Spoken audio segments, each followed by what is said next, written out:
Well, hello and welcome to the Wilson Pateras Open Forum Q&A webinar on investing in a post-COVID-19 world. I'm Nick Pateras, the Director of Wilson Pateras. I have here with me today Don Hans, Senior Financial Advisor. Good morning, Don. Good morning, Nick. So today we'll be talking a little more around finance and investing and the economic consequences of COVID-19. It's fair to say it's been pretty obvious to particularly people living here in Melbourne that COVID has had a significant impact on social aspects of what we do in our ordinary life. But there's always this big question as to what it means from the investment perspective. And as we are hopefully nearing the end of the lockdown phase of this COVID-19 pandemic, we want to now turn our focus to how to best manage our money and make decisions in a world that's it's a confusing, what you say is a reasonably confusing world. So we're trying to make sense of what's going on. It's something that's of course unique to many in our living memory around trying to set precedents as to how we behave and do things. We're very blessed to have today Don Hans joining us. Don has 40 years experience in investing, and in that time has seen many different types of both economic and social changes. And we're happy to draw upon that experience today to share some of those insights with you. So we'll have Don do his presentation. It'll go for around half the time allocated for today. It is an open forum Q&A, so you'll see on your browser, you'll have a Q&A button. So please feel free to ask your questions. We will then put those to Don throughout the course of the presentation. So without further delay, over to you, Don, for the disclaimer.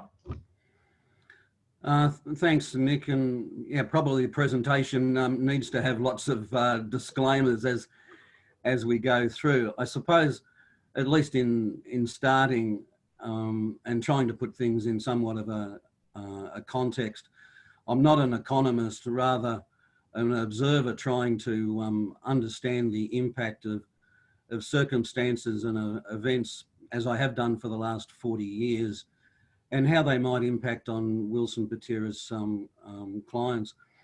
I suppose, like many of us, have watched maybe a bit more TV over the last little while than otherwise.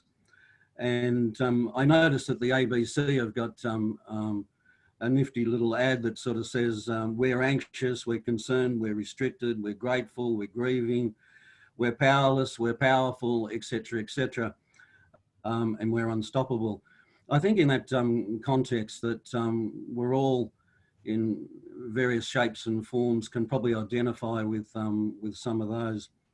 Look, the global COVID-19 pandemic has had an enormous impact on our lives. We've got, I think, 10 or 15 drugs that phase 3 at the moment, but of course we don't have a vaccine. But moreover, we need to reframe our approach as individuals, as employers, and as investors.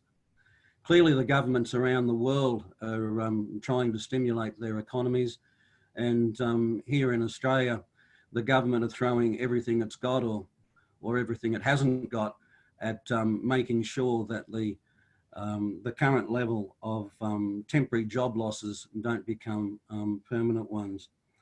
And I think we've actually got more unemployment figures coming out today.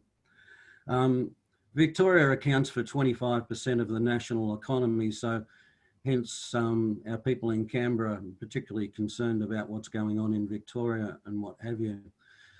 The graph in front of you, because I can't see who's watching, who's paying attention, who's yawning or what have you, but the cash rate has moved. You can see, for those that are young enough, we had a cash rate of 17.5, and it's kind of done nothing since 1990, but find its way down now to 0.25. So that's where we've found ourselves over this period. And of course, there's a little bit of talk now as to where we might ultimately find ourselves. We're not far off a zero interest rate, but it's highly unlikely that we'll go into to negative territory, or at least that's what's coming out of the RBA. Clearly, the low interest rate environment that we have at the moment favours those with debt, as long as they've got a secure income or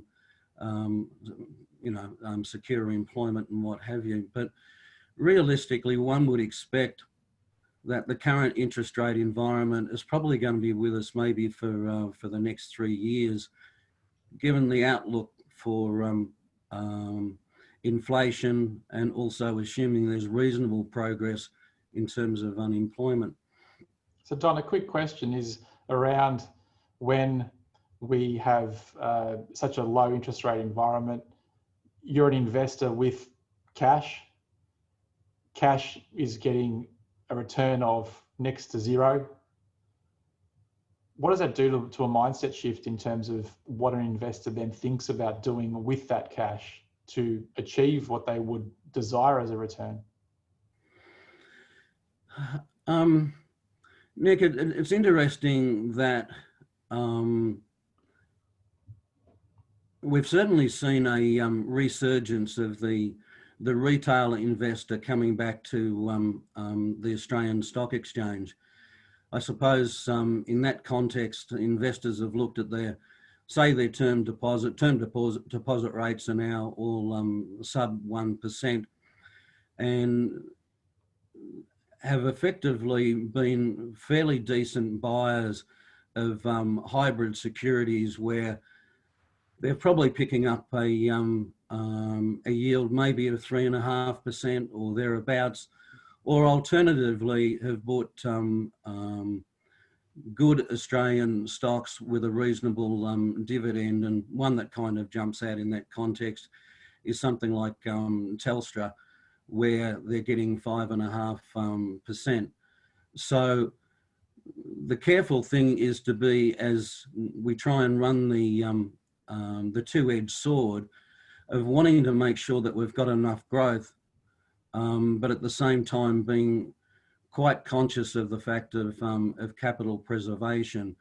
And as a generalisation, those clients that are holding significant levels of cash and fixed interest, it is a very, very difficult environment for them at the moment. So, because what it seems like is people are moving from the certainty of cash, which is at the moment, the certainty is a virtually nil return, to the relative uncertainty of some sort of hybrid or equity investment that gets them a desired return.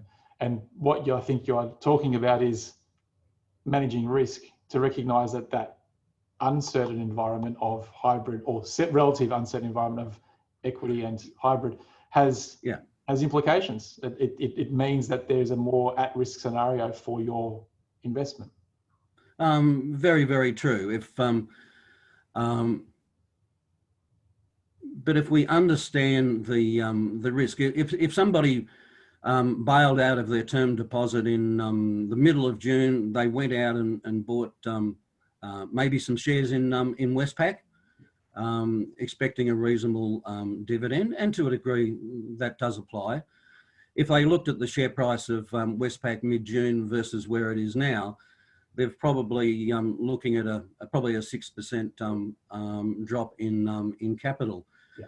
But buying equities, unless you've got a 5 or 6 or 7 year time frame, then you do run the risk of capital loss. Yeah. There's quite a distinct variation between somebody who might be, for example, in their 50s, not looking to retire maybe for another 10 years, versus somebody who's already retired. They have a nest egg, whether that be a big or small nest egg, and that capital base can't be recreated. So they just need to pay, I suppose, additional attention to the risk that can be attached with either hybrids or shares.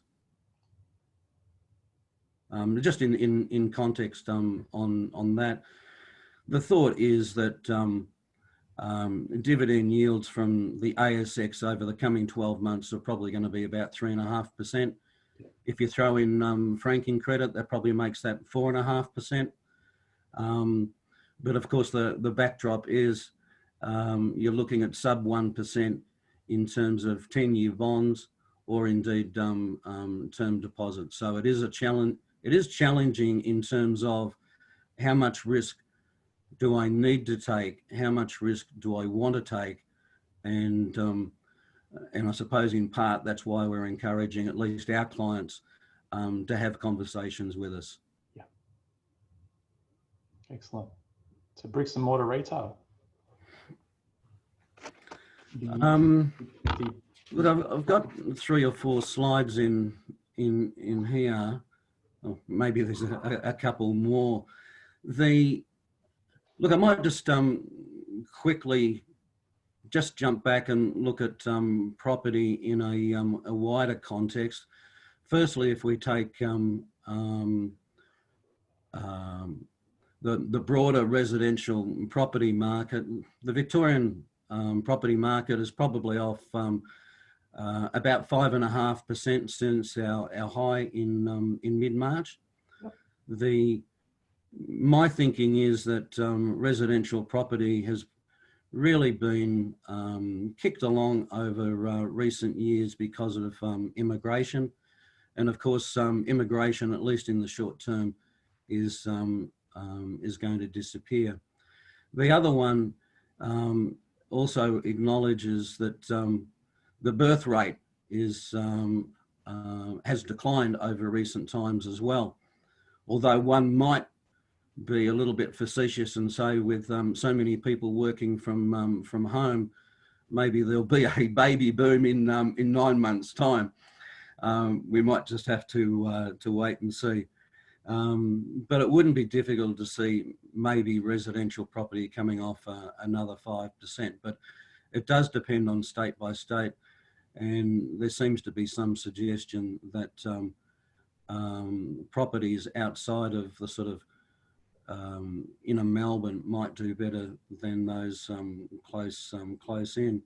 One of the questions I often pondered on is that we talk about bricks and mortar retail being, your traditional shopping centre and high street type setups in terms of people transacting commercially and buying things and whatnot. And you always wonder, to what extent does an event like COVID not necessarily spell the end of that particular, if you're talking about real estate, that is, it doesn't necessarily spell the end of that particular property, in the sense that that property may be repurposed. And I think of it in the context of, let's choose a street, Chapel Street, Paran. Used to be very much about clothing retail. I think there was a recent article in the Herald Sun talking about Chapel Street, Paran. It was very much clothing retail, boutique sort of shops. From that perspective, it's evolved into being it did evolve into being more of a restaurant, nightclub, cafe thing as a more dominant type of activity. And you wonder, to what extent is bricks and mortar retail becoming less relevant? How does that mean, like for instance, even using that in a big shopping centre, do they repurpose that big shopping centre to be something else? Not necessarily selling products, because Amazon, you can buy your things now, and maybe they repurpose that property into some sort of other type of activity.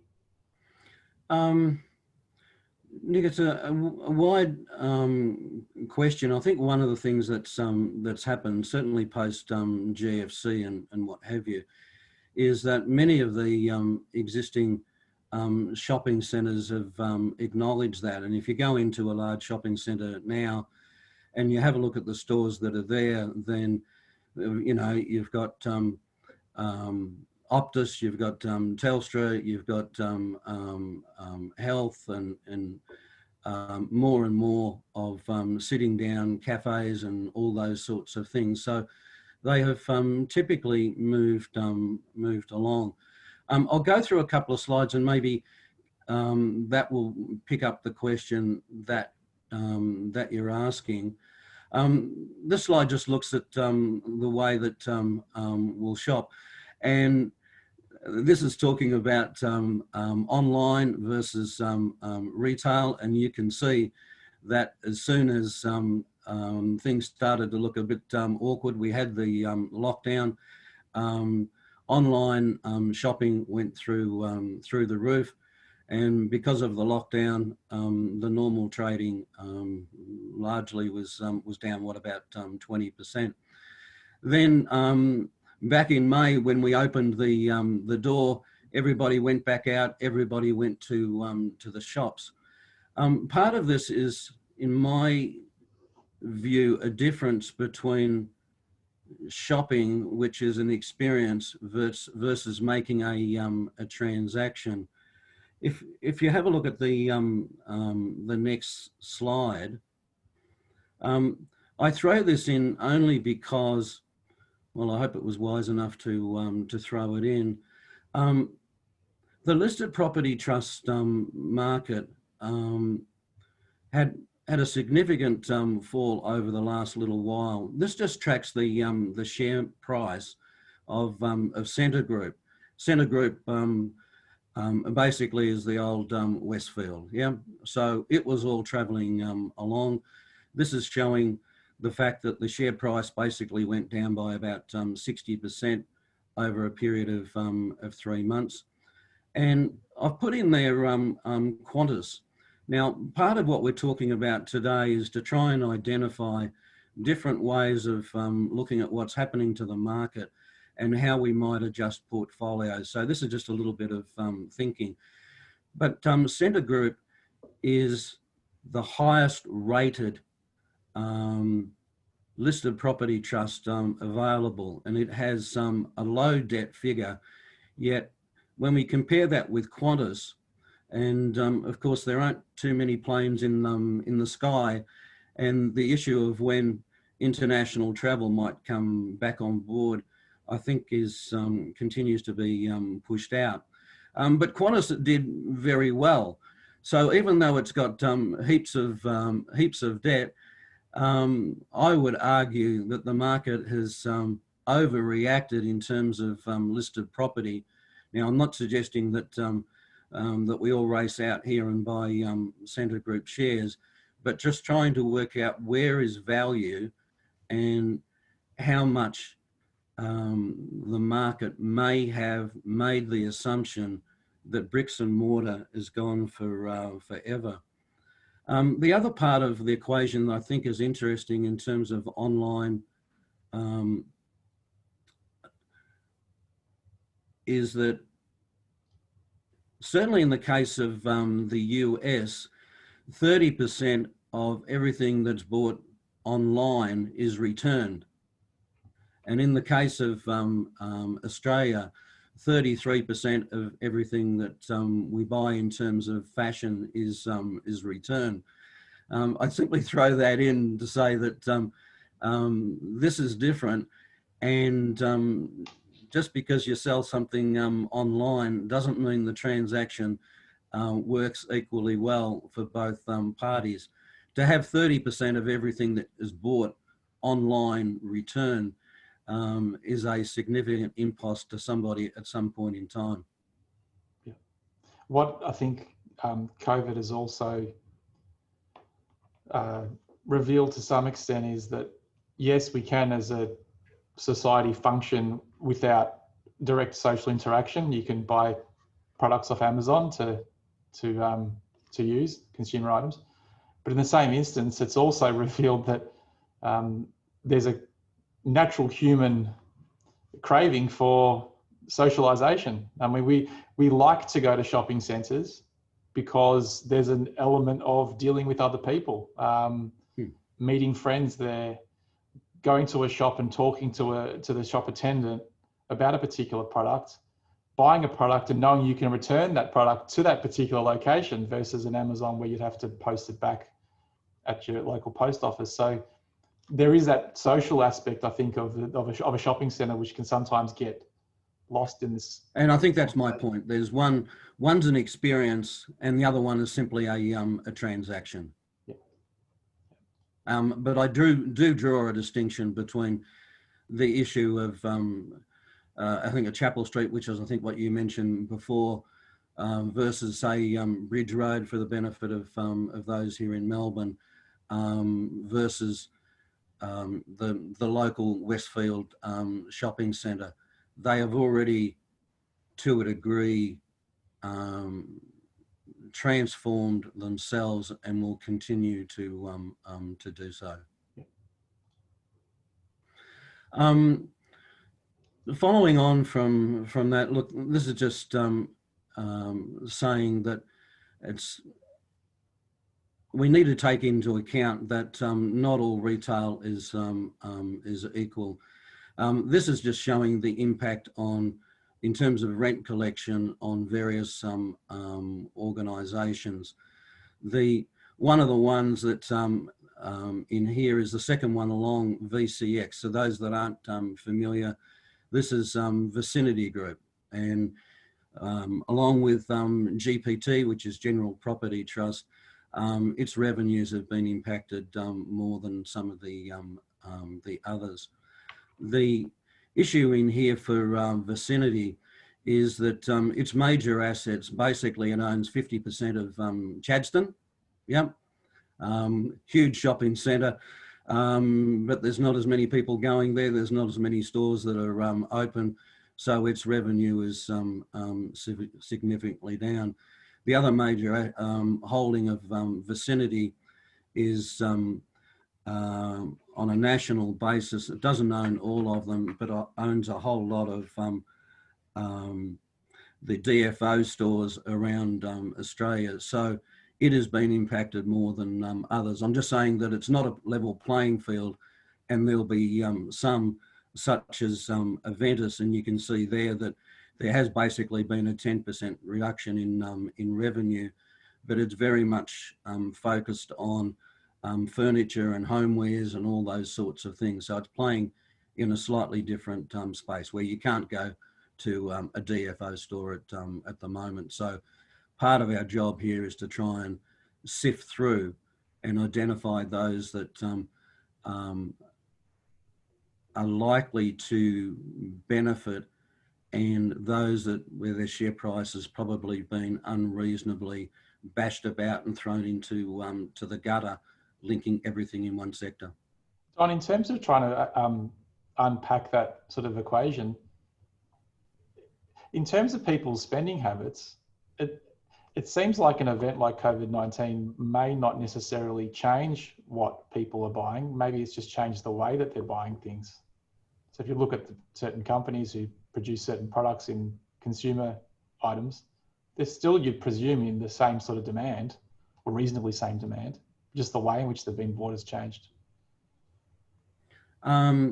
Yes, it has. Look, over the last little while, and obviously with the lockdown, that hasn't stopped us from spending. We've found a way, and particularly those in furniture and all those sorts of things have done enormously well. And if anything, having said that, maybe there are certain things like the leisure industry, people would have been spending on holidays and going out and all those sort of things. Well, that's been maybe pushed across to household spending, because that's where you're spending all your time now. Australians are big spenders in terms of holidays and national and international travel. We spend a small fortune. So that amount of money is, well, sorry, not obviously, but it's flowing itself through to savings. Yep. It's also enabling those that are fortunate enough to be able to pay down debt. And by spending so much time at home, that grotty old lounge suite has now found its way to a brand new 2020 model. Yeah.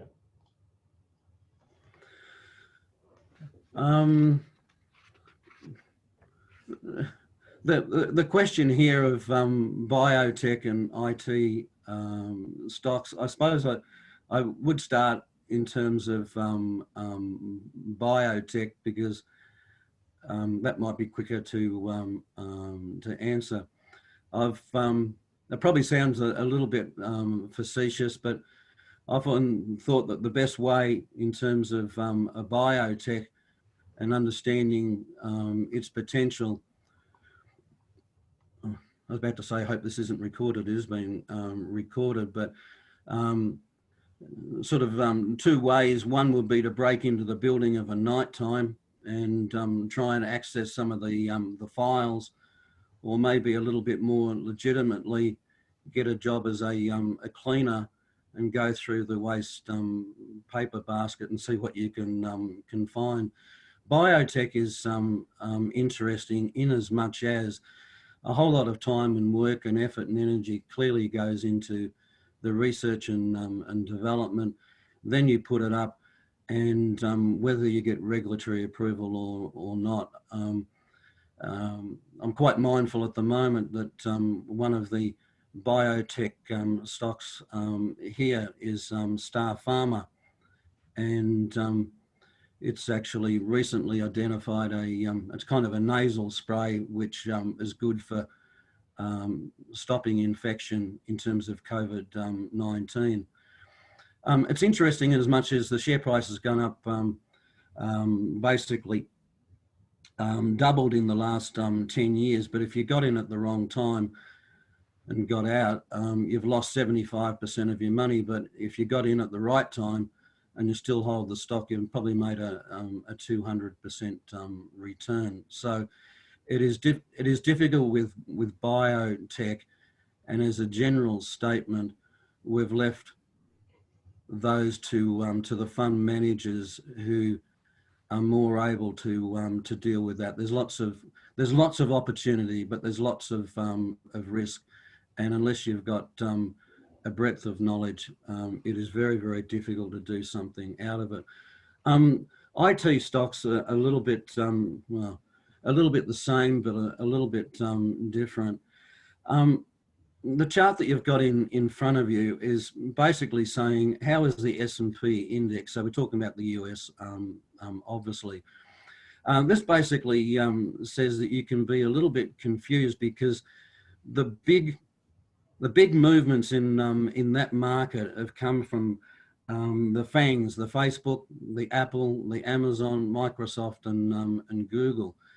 And they have raced up some 33% since early in the year. So if you drag out those big five, the S&P 500 has actually gone down a little bit since the beginning of the year. But on face value, you think, oh, wait a second, the US market has gone up. That's because 495 stocks have declined, but the big five have made up the difference. If you look at the bottom of the slide, maybe I like slides, and you probably noticed that I've stolen all of these, but at least I've put down their reference to who I've stolen them from. Those stocks have increased in profit by $80 billion, which is a pretty decent figure.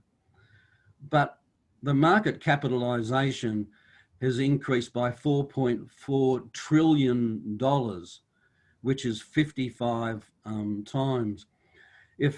So there is a lot of money has gone in, and over recent times we have seen on the odd days a bit of money coming out of those sorts of stocks, which is not surprising. So the NASDAQ... Is that Don, sorry to interrupt you, Don, is that the market saying that they're expecting that those companies are now so dominant and will remain dominant in their respective spaces, like they've become monopolies in terms of what they do? And is the market sort of saying, well, they're sort of locked in as monopolistic players in their particular spaces, and they're just going to keep on making more profit? Is that what the market's sort of saying in terms of that response? As a generalization, that is that they're big, they're dominant, they'll continue to do that. Because there was talk at some stage, I mean, I know Trump had thrown up things like sort of antitrust laws around these organizations being so in charge of things, and then there was going to be legal aspects to try and restrict their influence. Maybe those things are not as realistic as what was planned. This was sort of 12 months ago. I know there was those sort of talks around in the US. they have the size and they have the strength and they have dominant positions. I often read of Warren Buffett, and one might argue that the man's getting older and maybe is not as quick and nimble as what he once was. Well, I suppose I make no observation there, but his largest holding is Apple, and if the next slide is an interesting one too, because there has been some concern, if you like, or at least observation that how far has the sector moved along, and this is just identifying that, hey, wait a second, if you use price earnings ratios, then the sector has moved along, but it is nowhere near what it was in the dot-com bubble some years ago. So different place, different time, and there's a slide coming up a little bit later that talks the about question around that dot-com bubble too, Don, and I was old enough at the time to remember a lot of that. I was in the workforce when that sort of happened. Though it seemed to be that was an emerging industry, and there wasn't dominant players in the dot-com space. There was a lot of smaller businesses, in fact, from memory. Yeah, that was the case. And right at the moment, Nick, there's not a heck of a lot of difference. Over the last 5 years in Australia, we've had something like 200 new IT sort of based stocks come to market. And the price earnings ratio, now I know it depends on sector to sector and all that sort of stuff, but now sits at 175 times earnings. So that's a pretty decent figure. So, and again, there's some slides later on talking about e-commerce, and Australia's take-up rate of e-commerce is well behind other developed nations, and we'll see more movement in that area, which will benefit Australian companies, but will also benefit the size of the Amazons and Apples and what have you as well. I throw this on because when people ask me about Afterpay in a professional manner, I try and sort of smile and look enormously professional, although looking in the screen here, I do look somewhat jaded with long hair. That just means I haven't been able to get to the hairdresser for 3 or 4 months or something. So this is Afterpay. And under the heading Afterpay, revenue is vanity and profit is sanity. So Afterpay, for those that aren't familiar with the stock, it is what it is. You just turn the words around and put pay after. Afterpay means exactly the same thing. And what a little bit flippant again, if you don't have the money to pay for the purpose, you've decided that you want it, whether you need it or not, but you want it, and you don't have a credit card, or you don't want to put it on the credit card or what have you, then you use the Afterpay system. The one thing I suggest when you go to the bank for a loan, make sure you've exited Afterpay, because it'll be the first thing that the bank will ask you in terms of going for a loan. So the stock Afterpay is up 2,500% over the last 3 years, and it's up 8-fold. Bigger market cap than Cochlear, the ear center group that we were talking about before. So coming from basically nothing, this is bigger now than Westfield or Brambles or Aristocrat. It has revenue of $230 million. It makes a loss. The founders have taken out, and I don't blame them, you know, taken out good monies, and the stock will need to raise some additional capital as they go forward. I'm throwing this in here simply to say that some of these stocks have travelled enormously, and I've got some slides in just a moment to help to identify that. There is no doubt that IT is with us. There is no doubt that IT commerce is with us, but it's just trying to identify where is sufficient value in this spectrum that we might be able to take a reasonable position with reasonable certainty without placing too much investment at risk. Does that kind of follow through? Yeah, it does.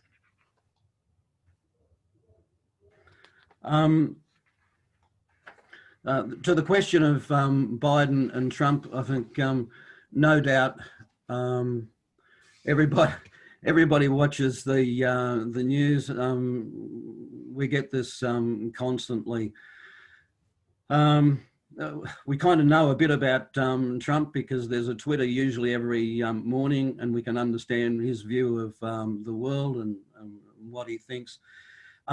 There has been some volatility over recent times, and we'll continue to get some volatility as we walk into the US elections.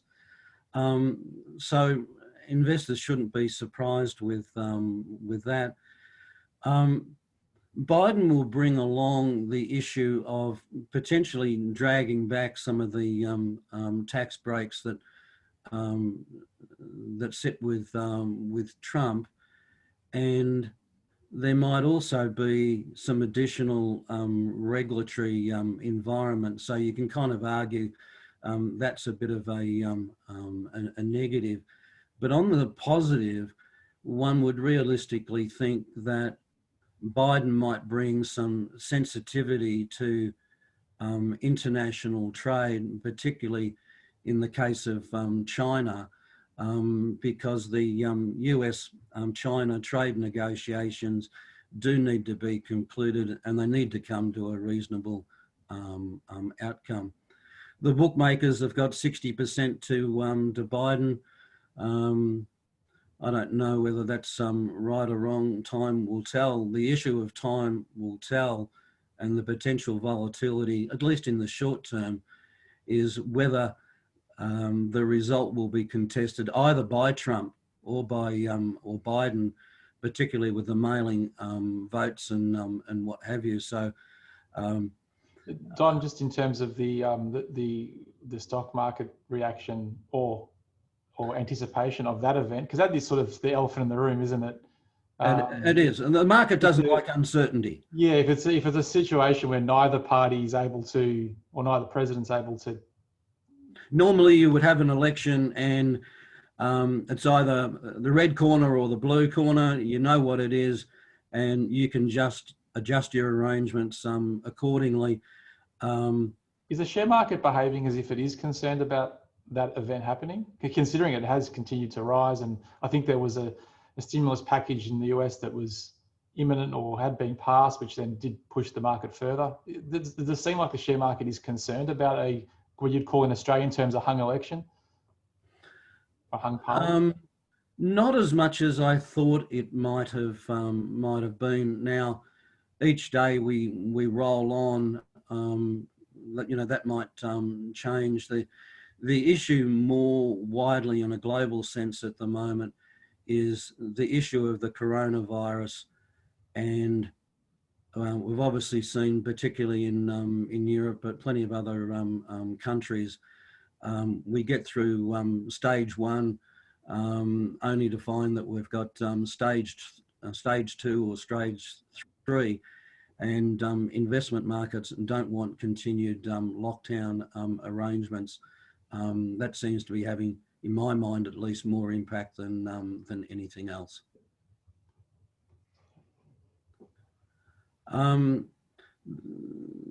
This is all guesswork in here.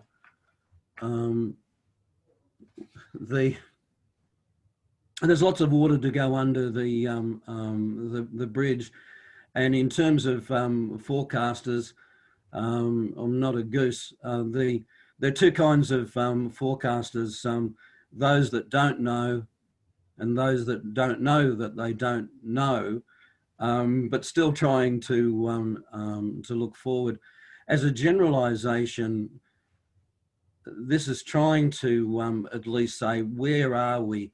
And this is comparing value versus growth. Now, oversimplistically, for the last little while, and certainly the last 12 months, investors seem to pay fairly little attention to value-based stocks.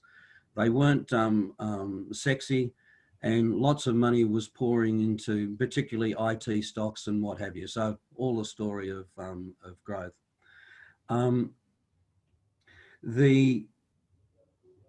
Maybe if we just go to the next slide, if you don't mind. This is trying to have a look and say, in background, we're probably saying that we think that there might be more opportunity for international equities to outperform our local equities over the course of the next year or two.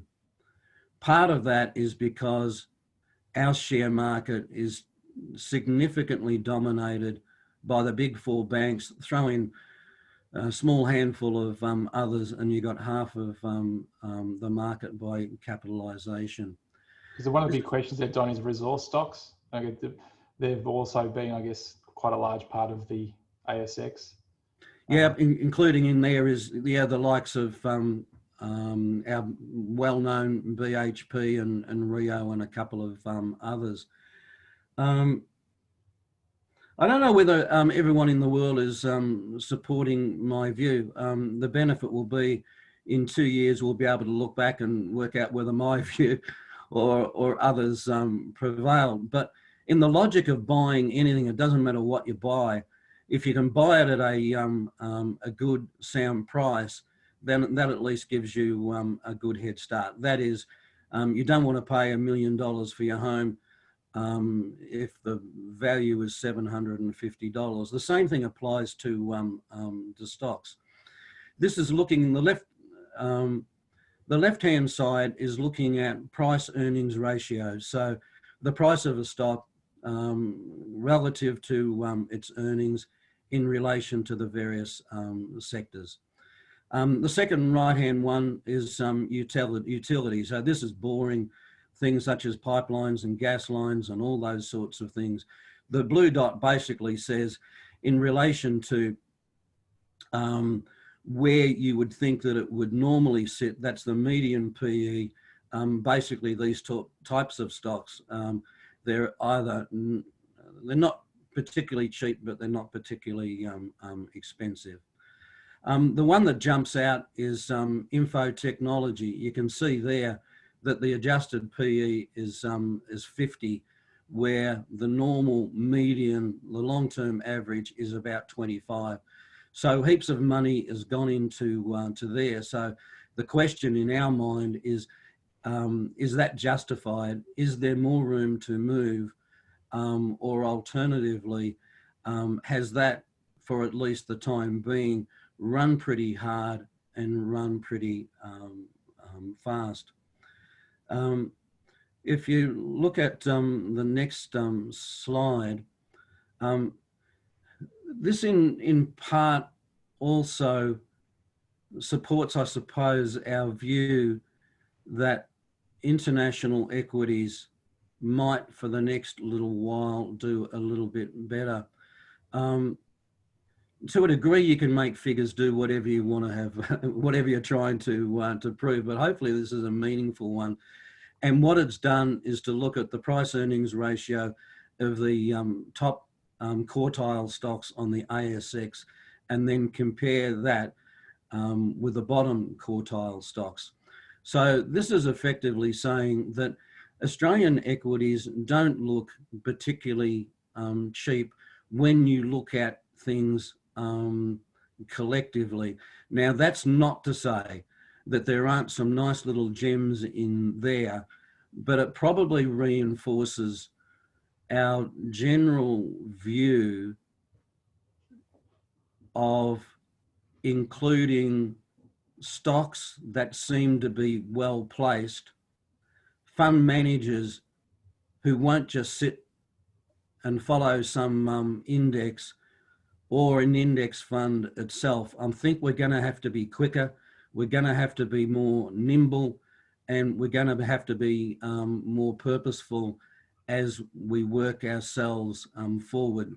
So when you talk about averages, averages are averages, but it is simply identifying that there will be some opportunities, but we need to just be a little bit smarter about what we do to maximize the returns.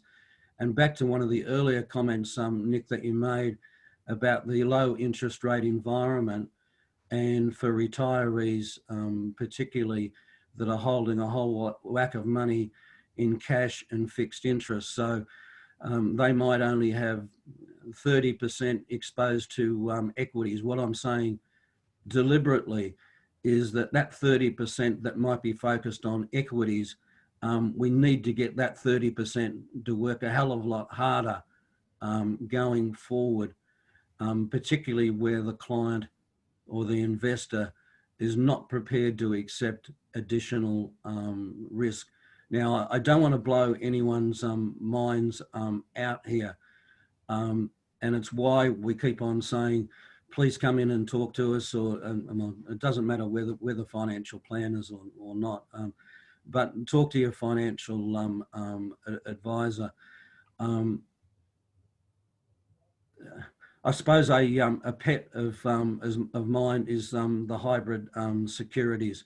I make no bones about it. The Hands Family Pension Fund has got a healthy exposure to hybrid securities because I understand them, I know what they do, and I know what the benefit of them is.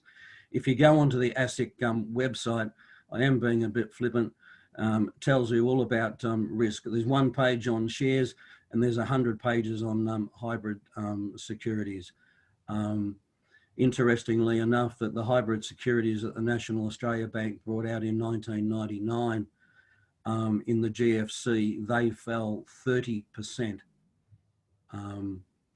So a hybrid security is half, kind of half fixed interest and it's half share, and they don't always act like fixed interest. There's nothing wrong with them, and the new hybrid securities are nowhere near as volatile as the past versions were. But the same as anything in life, if you're going to enter into something, you just need to know what you enter into. And I suppose my concern for older Australians, where I do spend, I suppose, most of my time, is that I think some people have maybe inadvertently bought some things chasing yield, and I understand that, but maybe inadvertently having taken on a little bit more risk than what they thought they might do. E-commerce, I mentioned it before. This is the take-up of online penetration, ex-grocery. So we're not talking about ringing up and getting the man from IGA to pack your bag and drop it in. You can see there that Australia lags the developed nations. The biggest uptake is the UK and South Korea. Got no idea why South Korea sits at number one, and closely followed by the UK with basically 30%. So in terms of e-commerce, at least in Australia, the lockdown has effectively provided more engagement and has probably brought forward by 3 or 4 or 5 years to what was probably going to happen any rate. If you turn over to the next slide, this is not a recommendation in any shape or form, but it's basically saying, because a lot of questions are coming around about e-commerce, and is this an opportunity for investors going forward? and so here's your click and cart. Some of the ASX codes may or may not be known to those watching. KGN. So please, everybody, don't go racing out and buying any of these stocks that are shown on the list. Kogan, yeah, you click the cart and you can buy just about anything that you want to buy. Its share price over the last 12 months has gone from $5 to $25. So it's gone up fivefold. That's not a bad return in a 12-month period of time. TPW is Temple and Webster, based out of Sydney. It's more about buying furnishings and all those sorts of things. Its share price has gone from $2 to $14. It's gone up sevenfold in the last 12 months. RBL is Redbubble. We've got some innovative little things in here. If you're an artist and you can't flog your pictures or drawings that you do, you put it on online, and then if somebody wants to buy or have that picture superimposed on their annual report or on their T-shirt or what have you, then they do that. And the share price of Redbubble has gone from $1 to $5. So there's been some huge growth in here. In the case of Redbubble, it's interesting to note that it went into a trading halt yesterday. Because I'm in here talking, I can't check to see what the announcement was.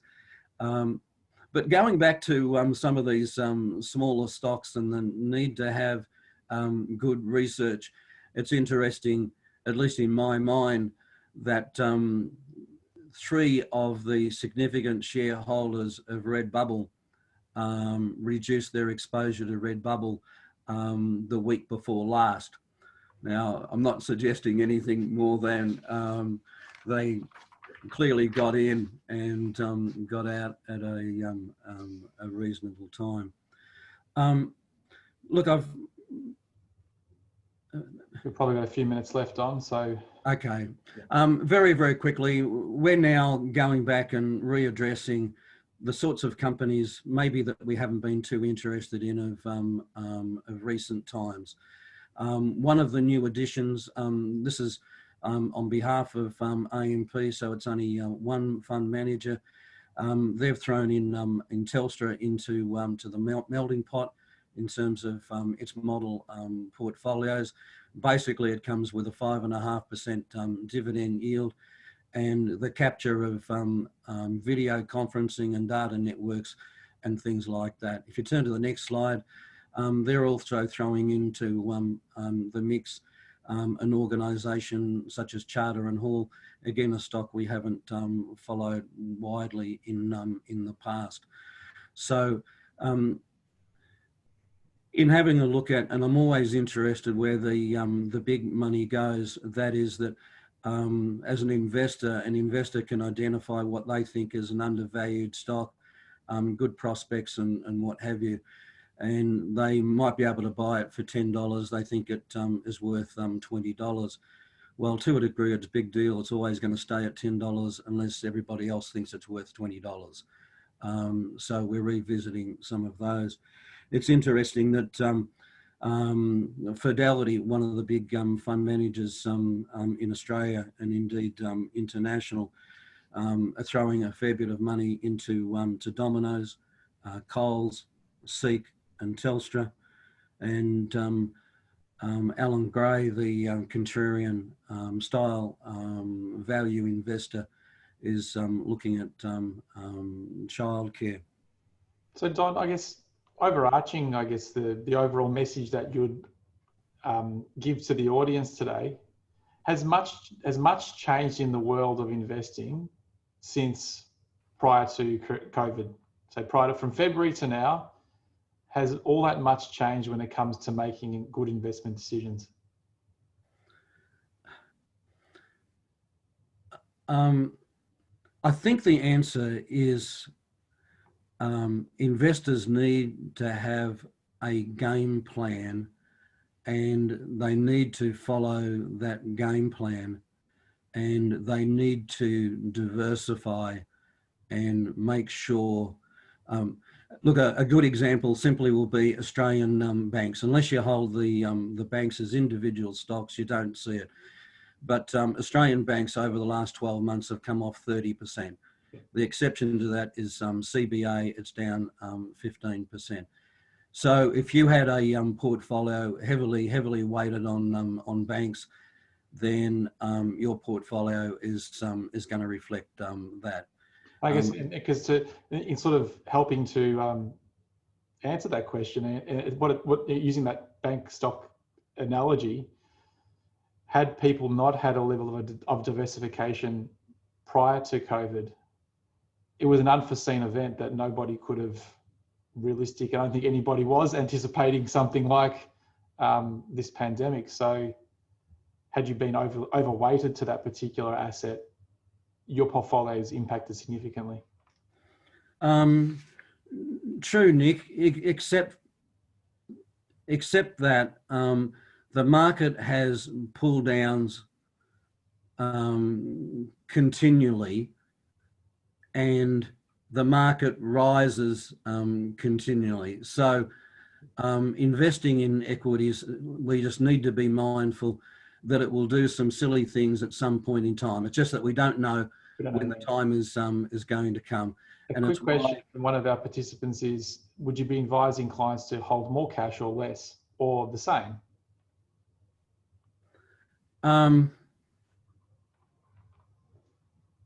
Because I like Warren Buffett, I hope the listener doesn't take exception to it, because it's not supposed to be. Warren Buffett's be fearful when others are greedy, and be greedy when others are fearful. So I suppose what I'm saying is, depending on the age of the investor and their time frame and what have you, to be able to buy in a dip makes good sense. Even be it, you might just have to close your eyes for a minute, because the share market might go down a little bit more. But for the long-term investor who's got cash and is able to buy some investments at a discounted price, that in my mind makes a whole lot of sense. Fantastic. Well, thank you very much for today's presentation, Don. I think we've hit our time limit. I think everyone's been very appreciative for your time and some great insights there. Thanks for putting all that information forward, and thank you for your participation today in terms of everyone who's jumped onto today's webinar. We do have a feedback survey that we'd like you to complete at the end of this as well, to let us know how we've gone and also what you'd like to hear from us in future. So thanks very much, Don. Thank you to the audience. Thank you, Nick, and thank you, listeners. It was nice to participate this morning. And we look forward to seeing you all again soon. Thank you. Thank you.